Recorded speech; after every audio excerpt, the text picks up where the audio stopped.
Hi friends, Megan and Wendy here, and in honor of Hallmark airing The Chicken Sisters on Hallmark Channel, we are re-airing our original reviews and recaps of these episodes that were originally recorded back in September and October of 2024.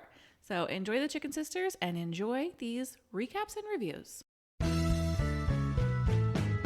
This is a Bramble Jam podcast.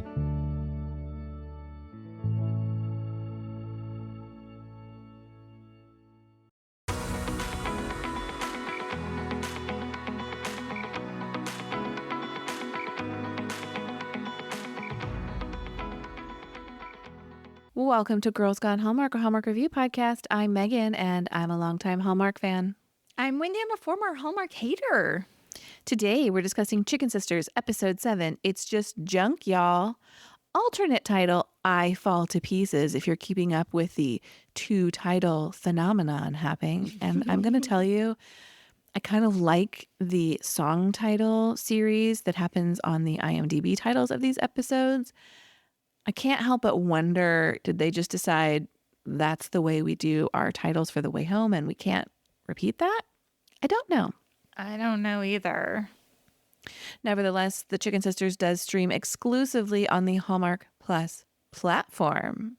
You can find us in lots of places, not just exclusively in one. We'd love to have you follow us on Instagram. We have not one, but two Instagram accounts. They are, get ready, Girls Gone Hallmark and Megan and Wendy.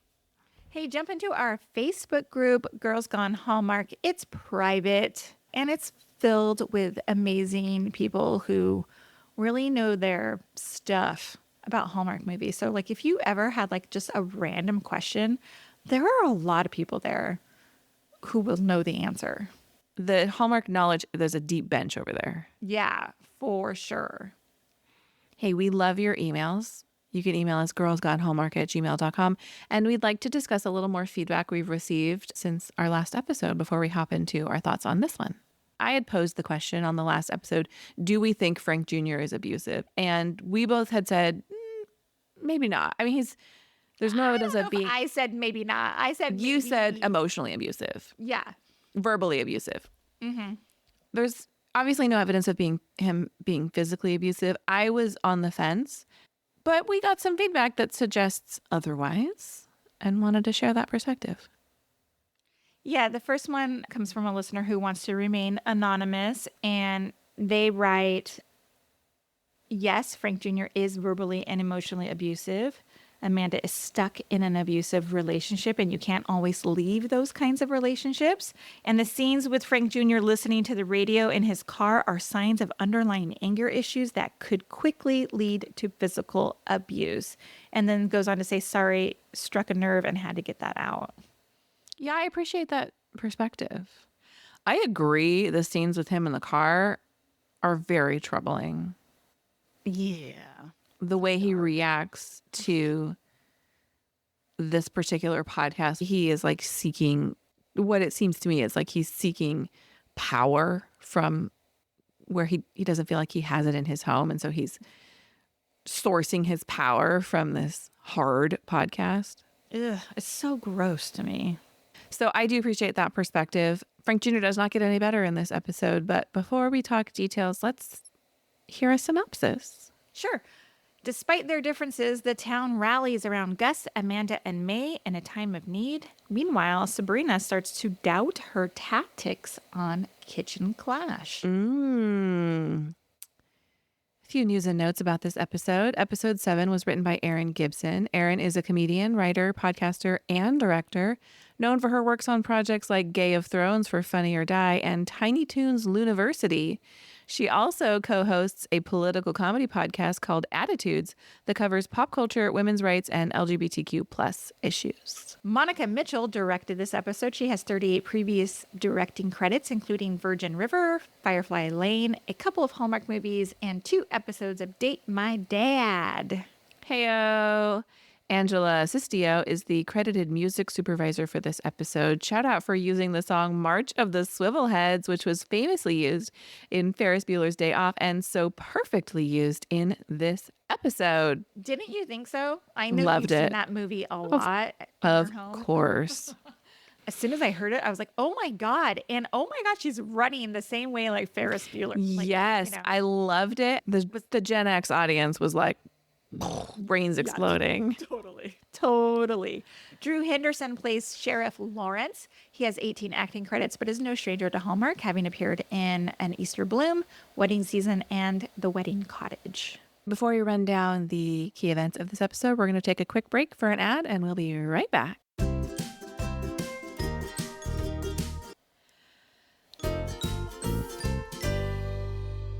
This episode, unlike many past episodes, largely has one key plot point with a few little satellites orbiting around it, and that is dealing with Gus's home. We're dealing obviously with the aftermath here of Frank Jr. calling the health department. Oh my gosh. Yeah. And I liked the parallel opening here where Frank Jr. is, I use liked loosely. In terms of the directing of it, I like Frank Jr. being passed out in the phone booth. We check in on where everyone is sleeping. It's kind of like the parade of the flowered pillowcases. Like we see Nancy and we see Gus, who has a quite serene sleeping situation in spite the chaos of the rest of her home. May and Jay sleeping in different beds. I like this way of checking in on them. But then my notes say, in all caps, WTF Amanda. I have no words. I can't. I'm like beating a dead horse. And I know that there's listeners out there who disagree with me, but her choices are all wrong here. Are we to believe that they slept together or just like, oh, they fell asleep in the bed of the truck making out? I don't know. Did it lean one way or the other for you? I mean, she's fully clothed. So I didn't feel like we were to infer that they had slept together, more that they just like had a moment and fell asleep. But Yeah. they did move from the cab of the truck to the bed of the truck. Maybe they were going to look at the stars. I don't know. Snuggle up under the blanket. Look, I am too old. The thought of laying in the back of a truck bed, never. Hey, you wouldn't be able to walk the next morning. The next week. Come on. Yeah, I thought it was like a good opening where showing where everybody was at. And then, of course, like Amanda's like freak out, like, oh my God, what happened? I slept here all night long like a teenager. And her running home. The greatest thing, though, is like when Shauna pulls up and she's like, oh, no. Because she knows Shauna is going to like, Shauna knows all the dirt, obviously. And I think she thought like Shauna was coming with gossip about her and Sergio already. But, turns out Shauna has information about the call to the health department. So I want to tell you, I'm going to stop here and tell you that I thought this episode was so much better than the last several episodes. I don't know if it's the writers. You know what I mean? Can I just say, like, when you have, and I don't know how common this is because I've never really looked at it that closely, but when you have a series and then you have different writers for each episode, that, like, I imagine it's probably hard to be cohesive in the storytelling. I don't know if this is true. I think that some episodes are better than others, and I think it might have to do with the writers.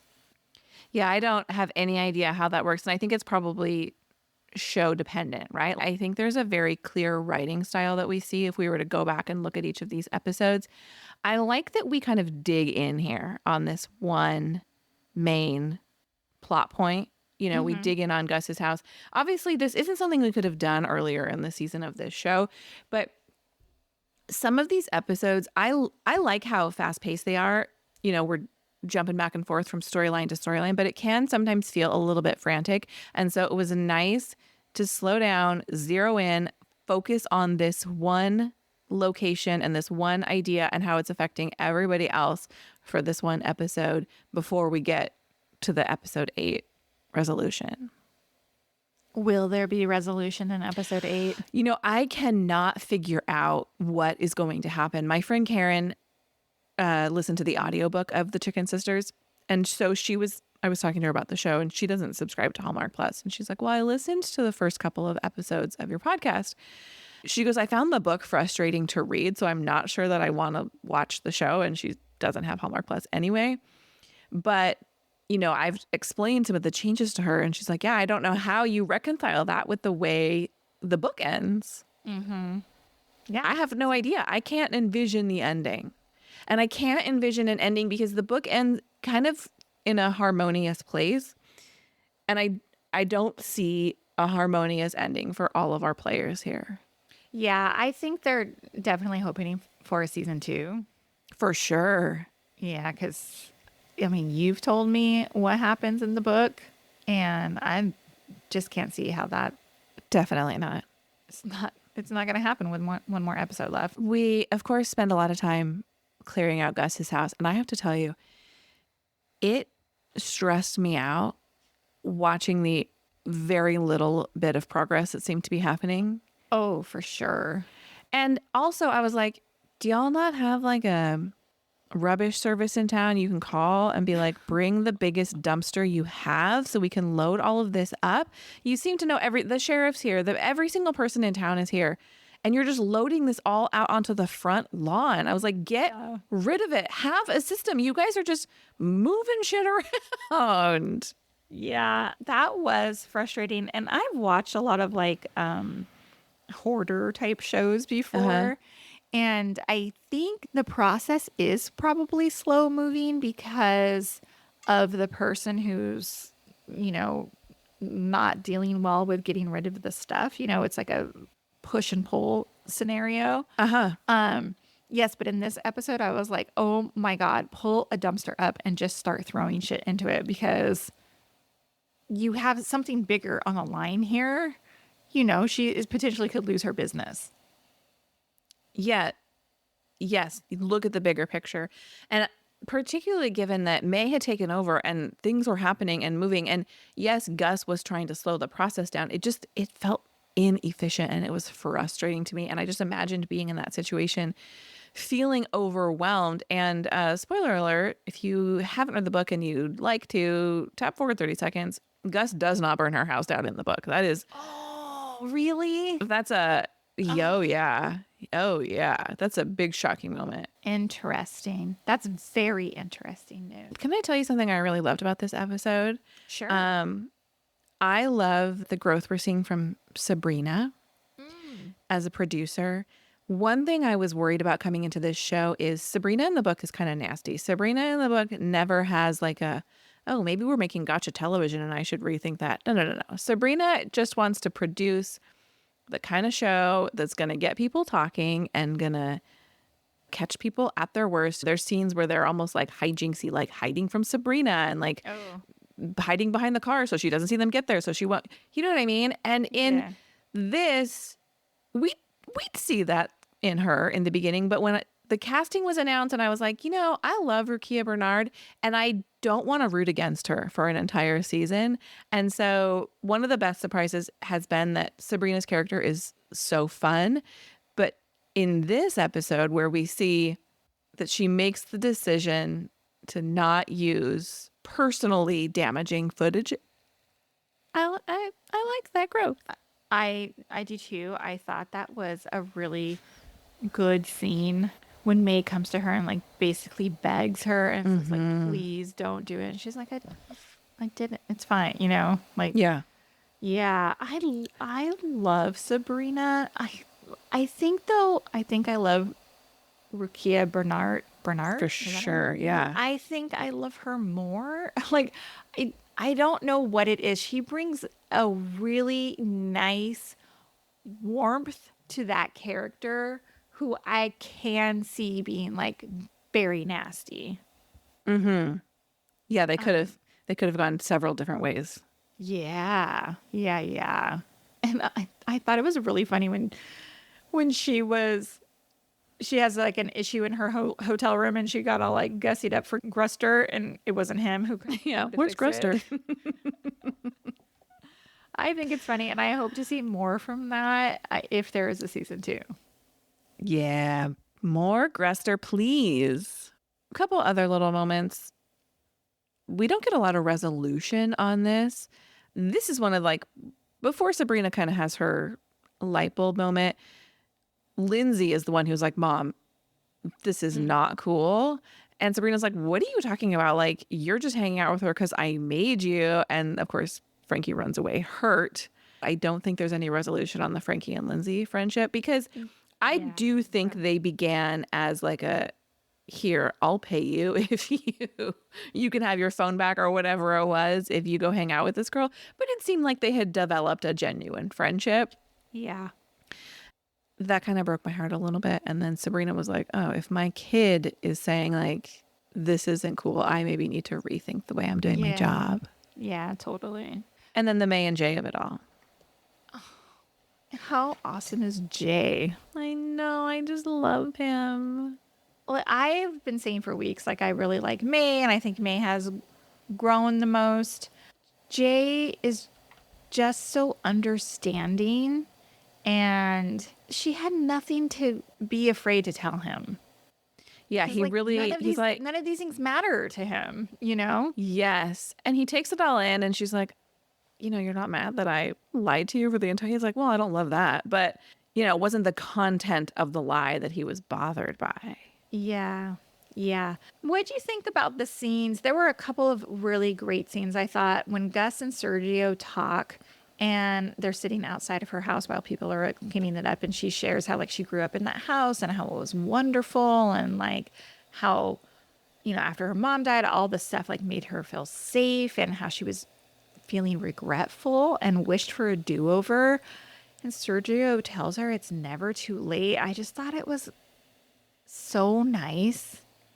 Like, I think you need people in your life to reassure you that, like, hey, you're not a terrible human, and whatever changes you want to make, it's never too late. I just thought it was a really, really good scene.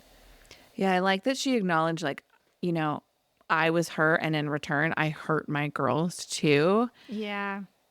And I think that is such an important lesson. Like, okay, it's been bad. And it came from this. These were your reasons. This is how you reacted to it. But you still have whatever the rest of your life looks like. And why not change it to be the life that you want? And then burning it all to the ground is such like a beautiful, visible metaphor for starting over. That scene when she burns her house down, I was like, whoa. I thought it was so good. I thought it was so good too. I'm spoiling one of my Cluckworthy moments because it was shocking to me as a person who's read the book. And I think, like we said, like things have to change. Like you need a big, shocking shake-up moment, and we cannot just clean up this mess and start over. Like you do need to burn it to the ground and start fresh with your relationships, with the way you live your life, with all of the secrets. We do see Frankie find that letter addressed to Mimi. Yeah. And we don't see the resolution of that either, where she's going to take that. Yeah, question. So she's going through all that stuff and she sees that letter to Mimi from 1912. I paused the TV, I read the letter. It says something like, whoever wrote it was like, I'm not in a place to be a father. And then like Frankie looks like she has some sort of realization and like takes off. But I was like, what happened? What's the realization here? What does the letter mean? Do you have any insight? Well, you know, at the very beginning of the series, we're told that like the feud stems from the fact that like Franny's husband had an affair with Mimi, but nobody ever knew if that was true. And then we learn like, okay, so who is related to whom now in the Franny's and Mimi's world, right? Right. I am curious to see the resolution of that letter. I'm curious to see if Nancy pulls her head out of her ass and stops defending and supporting her son. Oh yeah, let's talk about that for a second. When she confronts Amanda about have you been disloyal to Frank Jr. And Amanda basically like doesn't confirm, but says like he's been disloyal to all of us. And I'm like, it's just I need that to end. Nancy's such a disappointment to me. Yeah, but I just need that storyline to like. I don't envy Nancy's button it up. position. I don't envy being in a place where you're like, your kid sucks, and now all you want is for them to be the kind of man that you believed your husband to be. Although obviously it's pretty clear that that's not who he was, but you believed him to be like a good man who was worthy of respect. He took Frank Jr. to work and was trying to take him under his wing, and Frank Jr. disappointed him. He's like, well, you're out. That's it. Yeah. So the more we learn about Frank Sr., the less there is to like about him. But come on, Nancy. Just, as you said before, someone needs to shake her. Yeah, totally. When is that going to happen? Or if it's going to happen? I don't know. I have no idea. Of course, the episode ends, the house burning, and Gus collapses, and we are finally getting to her health issues. Finally. I thought it was a good ending, though. Me too. What I was going to say is, in spite of the fact that we've been hinting at her health issues all season long, I was mostly able to forget about that in this episode because it wasn't addressed. Our attention wasn't drawn to it. So it is a shocking moment when she passes out in front of the girls. It was good. All right. Are you ready for click-worthy moments? I am. Go ahead. Well, we've discussed it already, but the ending scene with the fire and the collapse was great. Yeah. But another scene that I really liked is the scene where Shauna arrives to tell Amanda about the health department call. Her character displays such emotional range in that scene. She starts with a very Shauna-style story, and then she softens when she breaks the news that the health department has been called, and then jump to them in the car where Amanda's like, you can't tell anybody about this. And she's very sincere when she says, like, of course she won't. But then, of course, immediately into a joke about the next drop being a year away anyway. I think it's great. I really love the character of Shauna. I love Shauna, too. I was thinking about, is Amanda and Shauna supposed to be best friends? I don't know that Amanda has a best friend. Well, my thought was like, oh, here, Shauna is running to tell Amanda about the health violation, but Shauna didn't tell Amanda about Frank Jr. and his vasectomy. You know what I mean? I don't get the impression they're supposed to be best friends. They're co-workers.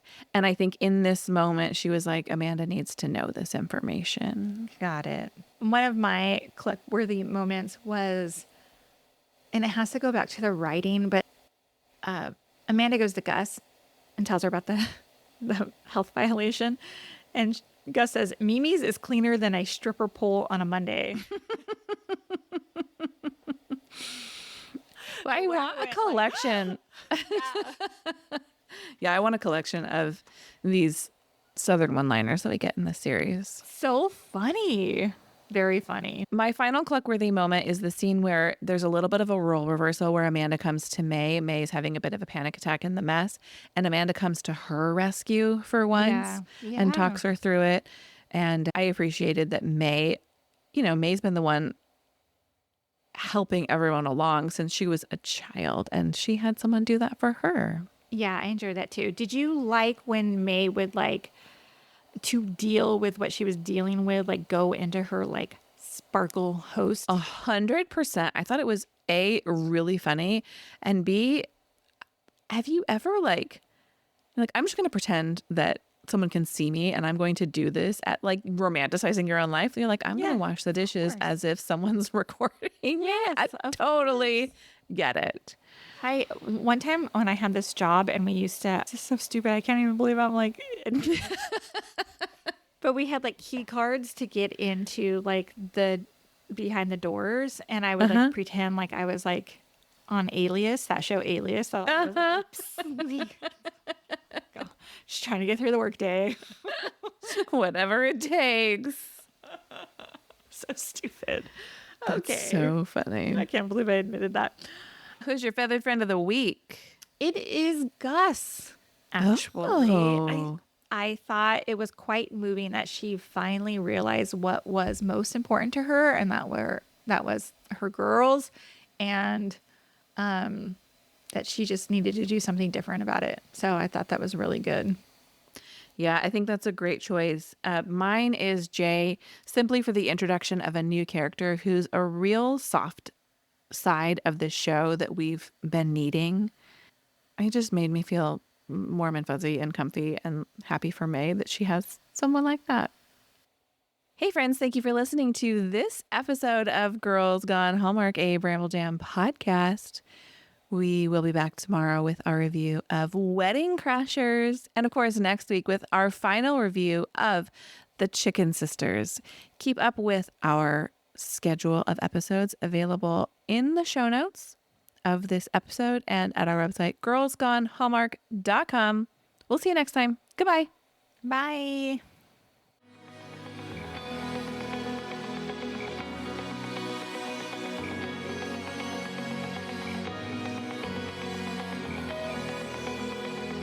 All right, friends, before we go, just a quick heads up.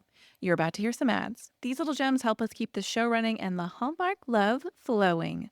So do with that info what you will. Grab a snack, hit the skip button, or maybe, just maybe, listen in and discover your new favorite product. Bye.